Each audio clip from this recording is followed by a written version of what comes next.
If you've been watching your social media recently, you'll see that Stenopeka cameras have recently introduced their Air Force 11x14 ultra large format camera. Samuele from Stenopeka says it's the most affordable ultra large format camera in the world. No, Samuele. This is.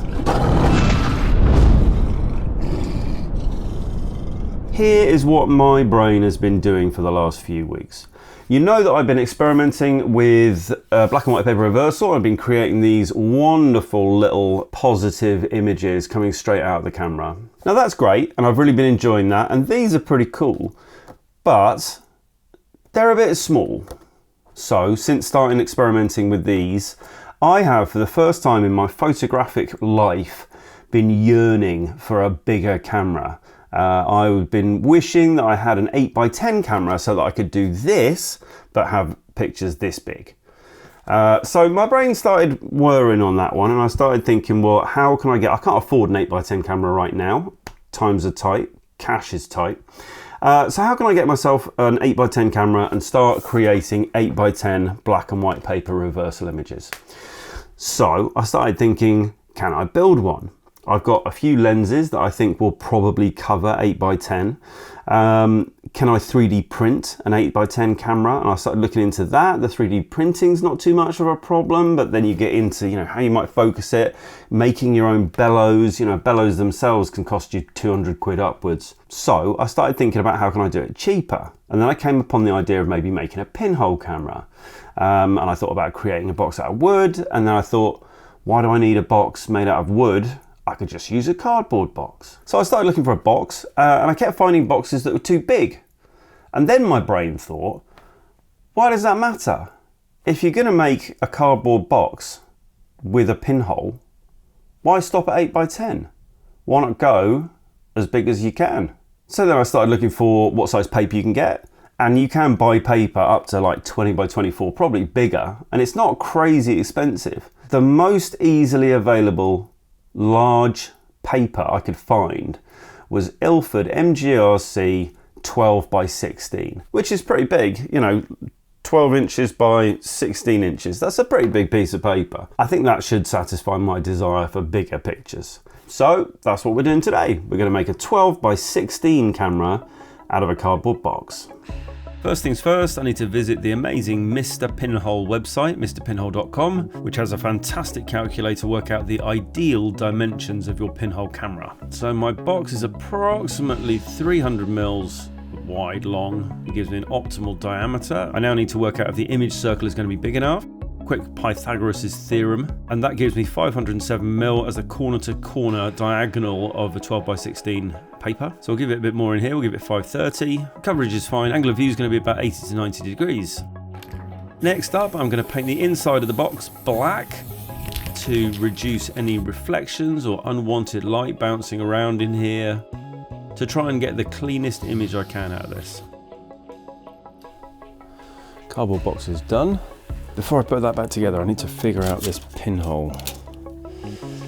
So I have available to me a few options.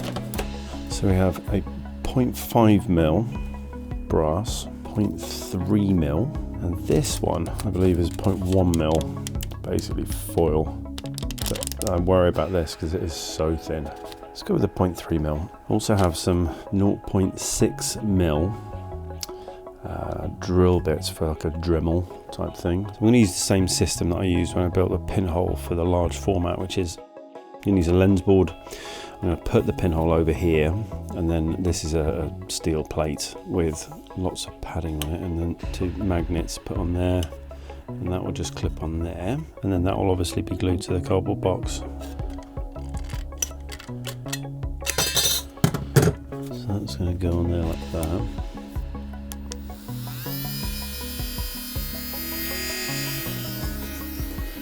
Shifty about this.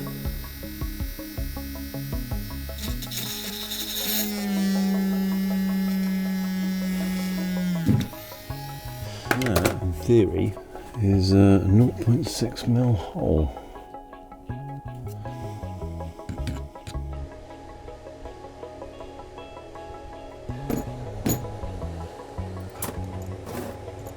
leave that till the morning.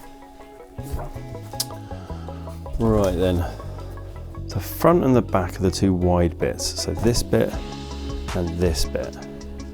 So I just need to mark the centre on here and the centre on here to make sure I've got the hole. So I have to cut through this in the right place, and then also work out, I'm going to mark some corners to where the paper goes.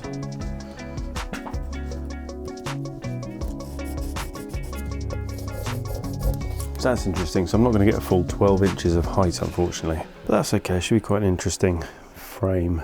And this is where the corners are going to be. So I actually get 11 by 16, which is fine, I'm alright with that. Just stick that through the centre so that I can find the centre on the other side. Right then, let's put this back together, shall we? Another bit of wood. That's it for tonight. Back tomorrow morning to build the box, cut a hole, put everything in place and test it out. Right then, it's time to put this whole thing together. The pinhole is ready, 0.6 mm. I've got my magnets on the front there so that I can clip the cover in place. I have painted the back. I'll cut a hole so big and then we'll glue that on there. That obviously needs to be sufficiently firm that it will hold both the lens, the pinhole lens, and that steel cover, which is going to be my shutter. But let's build the box first. There is. This is going to be quite untidy, unfortunately.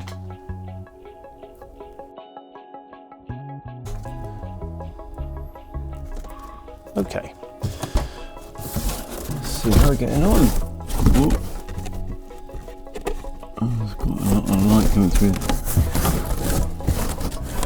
Okay, so we've got light coming through this corner. So let's just go over it again. Next job though is to cut this hole and attach the lens board. 1, 2, fresh scalpel. Making the first incision.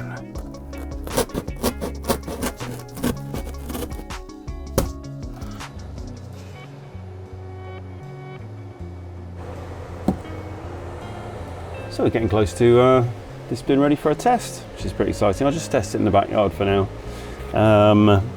And then, if all goes to plan, then we'll look for something more exciting. I have to work out these exposure times first. It could be quite long. Right then, chemicals are warming up in a bath of warm water. The box is ready. Okay, so we're going to start off with a sheet of 8 by 10. I should really do a strip, but I can't be bothered. That's boring. I need my gaffer tape to cover the corners, and then once it's all closed up, I'm going to drape a black towel over the top as well, just because some of these corners are going to be pretty loose. Let's go dark, let's get some paper loaded. I think when I come to do this for the main one, I'm going to have to use a head torch because I can't really see much here. I'm going to use a few bits of double-sided tape to stick the paper to the back wall of the cardboard box, hopefully hold it in place.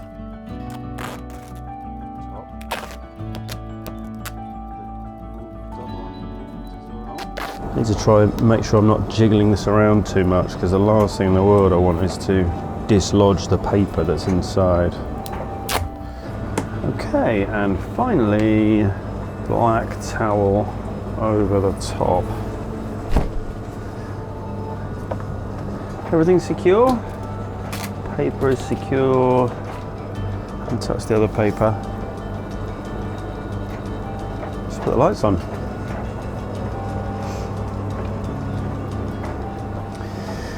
Right, so we're going to go here. I'm going to face that way-ish. And this, in theory, this box should have a 90-degree field of view. Right, let's have a look at the light meter on here. This one is suggesting 1 hour 55. 7 minutes if I point it at the sky. Let's see what the spot meter says. At ISO 1 with an aperture of F410. So you want to halve this. I've got 40 minutes on the building over there, 4 minutes on the sky, 6 minutes on the blue, 2 minutes on the white, 50 minutes on the building to the end. So I am going to go with, oh, and by the way, the Seconic is completely useless. Can't even get close to any of these timings. So I'm going to go with, let's go 12 minutes. While it's exposing, I'll go and get all the chemicals ready. Okay, let's do this. Okay. Right then, I am going to put a weight on top of it to hold it down, and I've determined the correct weight today is a Pony Primo. Here we go.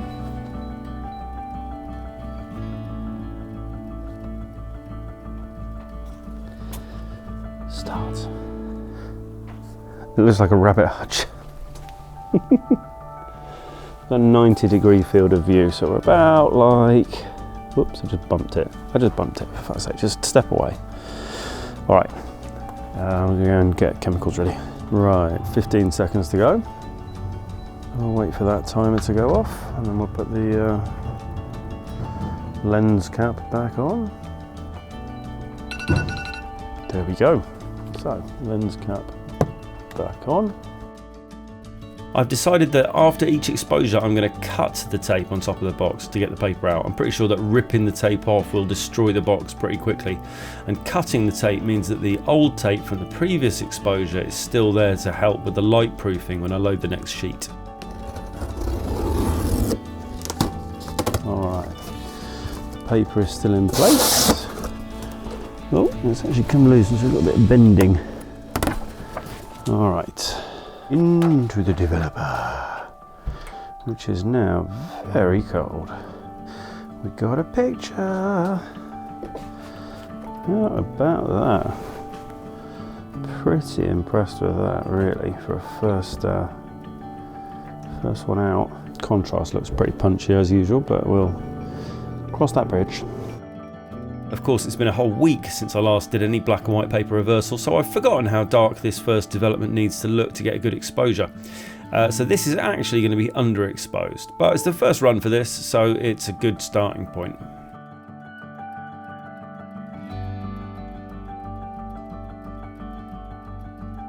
I think we're happy that's gone. Let's give it another little bit over here, just where my fingers were.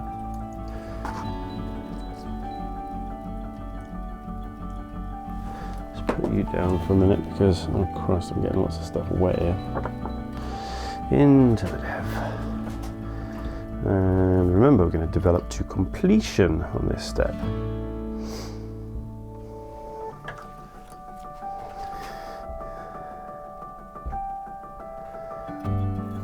And as before, we now discover that in fact it was underexposed. But as you know, I am rather impatient, so rather than more tests, let's chuck in some 12 by 16 and let's try again.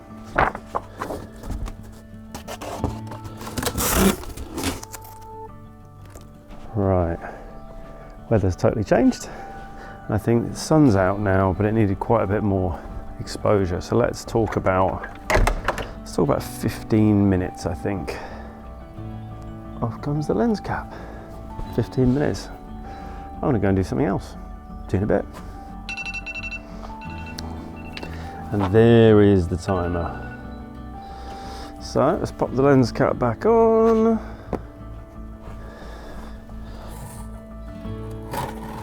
And into the developer. That's pretty cool, huh?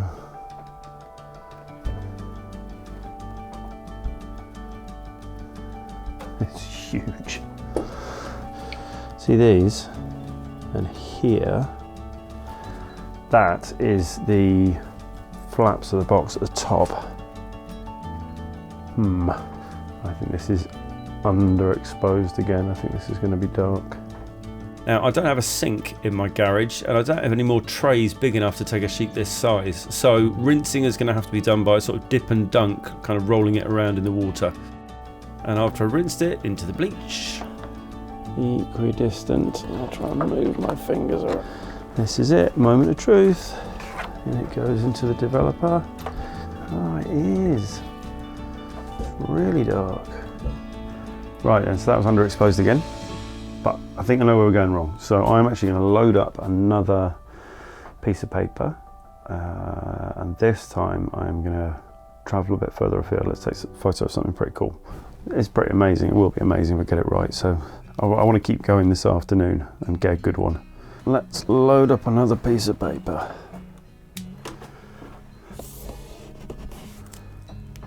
Check the lens caps on, and we're good to go. So I had the great idea on the car on the way over that instead of battling with the contrast of trying to shoot land and sky in the same frame, why not use the foreground silhouetted against the properly exposed sky? So that's what I'm going to try first. 8 minutes. We want the sky to be fairly dark. Oh, 4 minutes on the clouds, eh? So 4 minutes to get the clouds to a middle grey. Let's do like a 6 minutes. Okay, so here we go. Lens cap off. Obviously an empty cardboard box is very susceptible to being blown around by the wind, so I'm squatting down on the windward side of it to try and use my body as a windbreak. Nothing weird about this.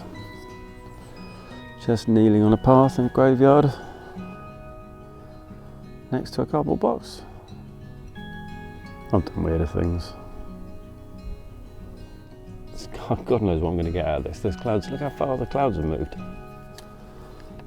5 minutes it's gone from that patch there was all clear, and now it's covered in cloud in 5 minutes. And that's it. I'll see you in the dark room.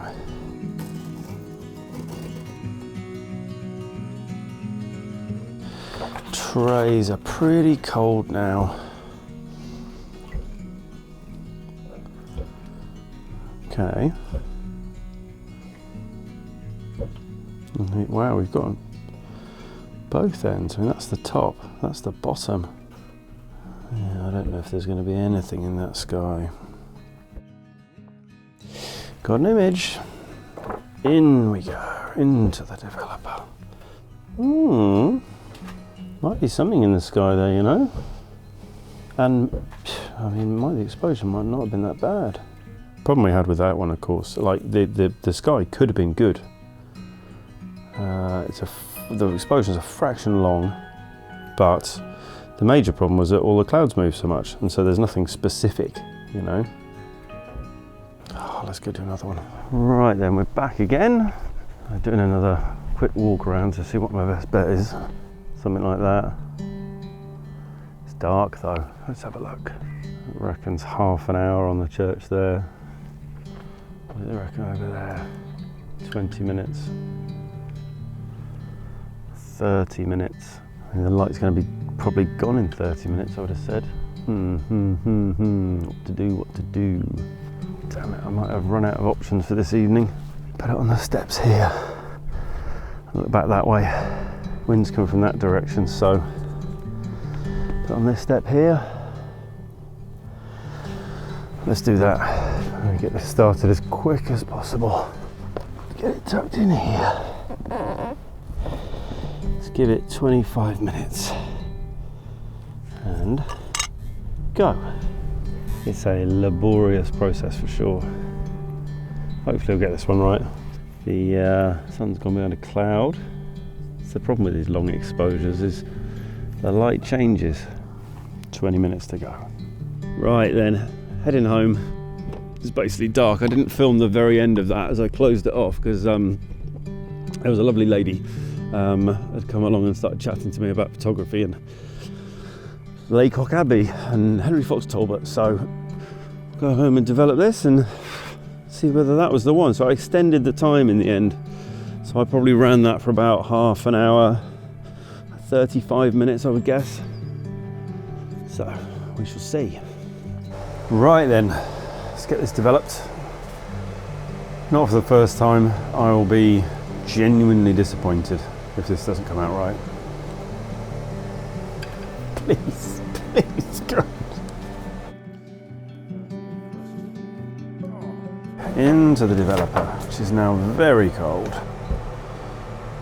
This is just where the developers hit it.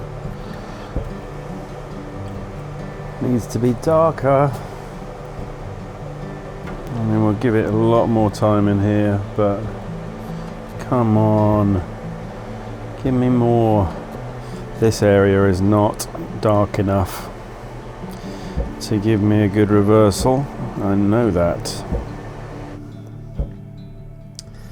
And so, underexposed. Shit. That's really disappointing. I knew it didn't have enough time. But to end the day, that's disappointing. And so it would appear that we are shooting with a cardboard box again tomorrow. I'll see you then. So here we are again. Another day, another set of weather conditions. Today we've got a thin haze. You can see the sun behind me there, which is making the light a little bit flatter. One thing that I think I have established is that these shots are quite nice for some foreground. So try for that. Sun's over there. I'm going to save myself a lot of grief if I can keep the sun behind me, not just because of the kind of refraction through the pinhole, but just the duration of the exposure. It's nice and bright, which is good. This is the scene that I failed to capture yesterday, which is beautiful, but I'm not going to shoot that way. I mean, it would have been a bit flat anyway. Foreground is the key. So let's go find some foreground. I mean, the obvious foreground is some gravestones. What about if we were to go somewhere here?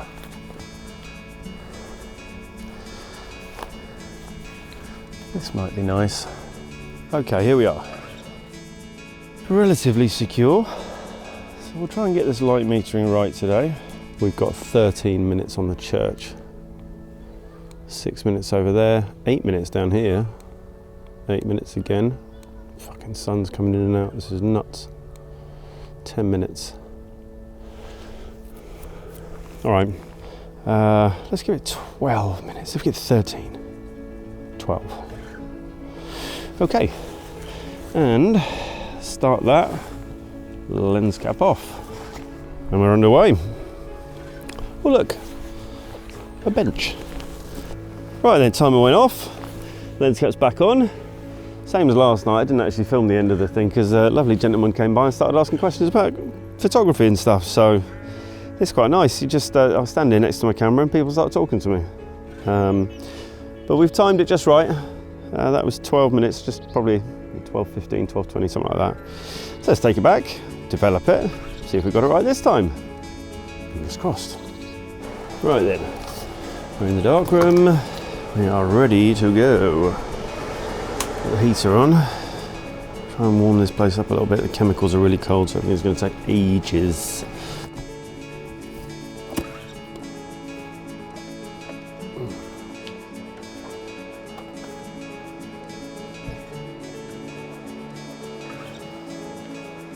It looks good. I hope this is right.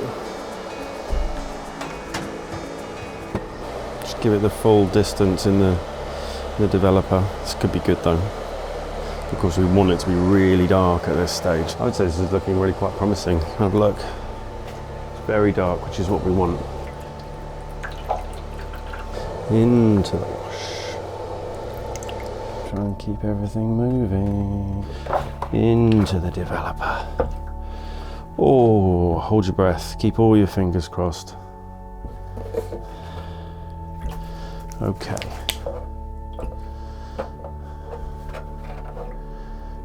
Oh, come on, come on, come on, come on.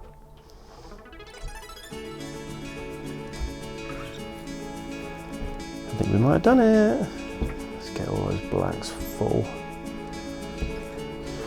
Okay, that's enough now, no darker. Oh, this is great. Okay, into the stop. Pretty chuffed with that. Could have given it longer. So what was that, 12 minutes. Probably needed more like 14, I would guess, to get some of this foreground out, but it's good enough. Pretty good. Nice. We did it, it works. It's still a little bit underexposed, but how about that? First things first, look at the fucking size of it. It's massive.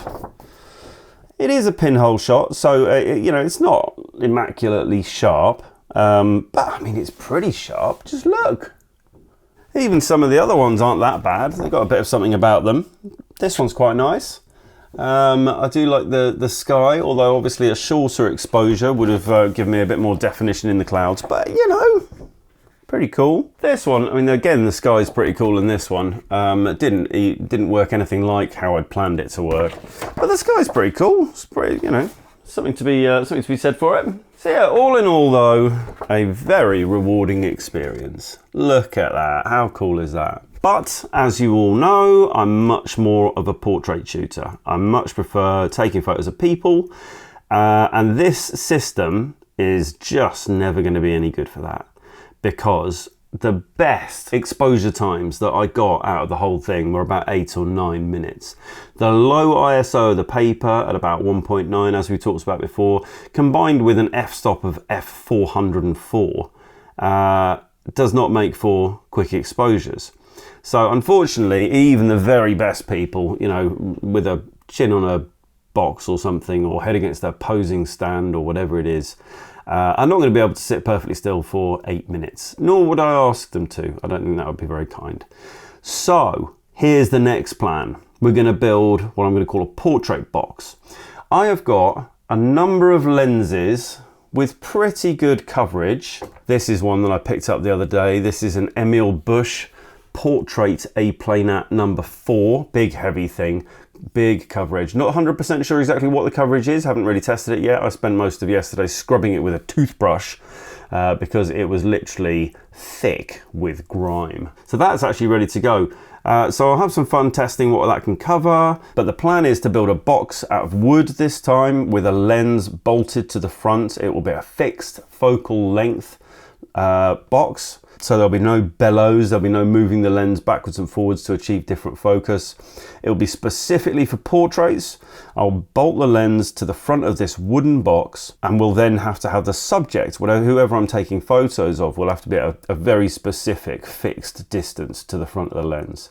I'm going to make a box with a hinged lid, so that I can get the paper in and out, obviously under darkroom conditions. And it will be a similarly laborious process to what we just went through. But we could be getting tack sharp 16 by 12 portraits on paper, and that could be pretty special. So that coming up. Also coming up, I've got a few different techniques I want to try with the black and white paper reverse. We're going to be doing more of that. I've got a Mamiya RB67, Fuji GX680, flash with film, wildlife on film, 1000mm ETRS lens that we're going to be messing with. Loads of stuff. So if you're not currently subscribed, please do subscribe. Thanks for coming along today. Cheers then, bye!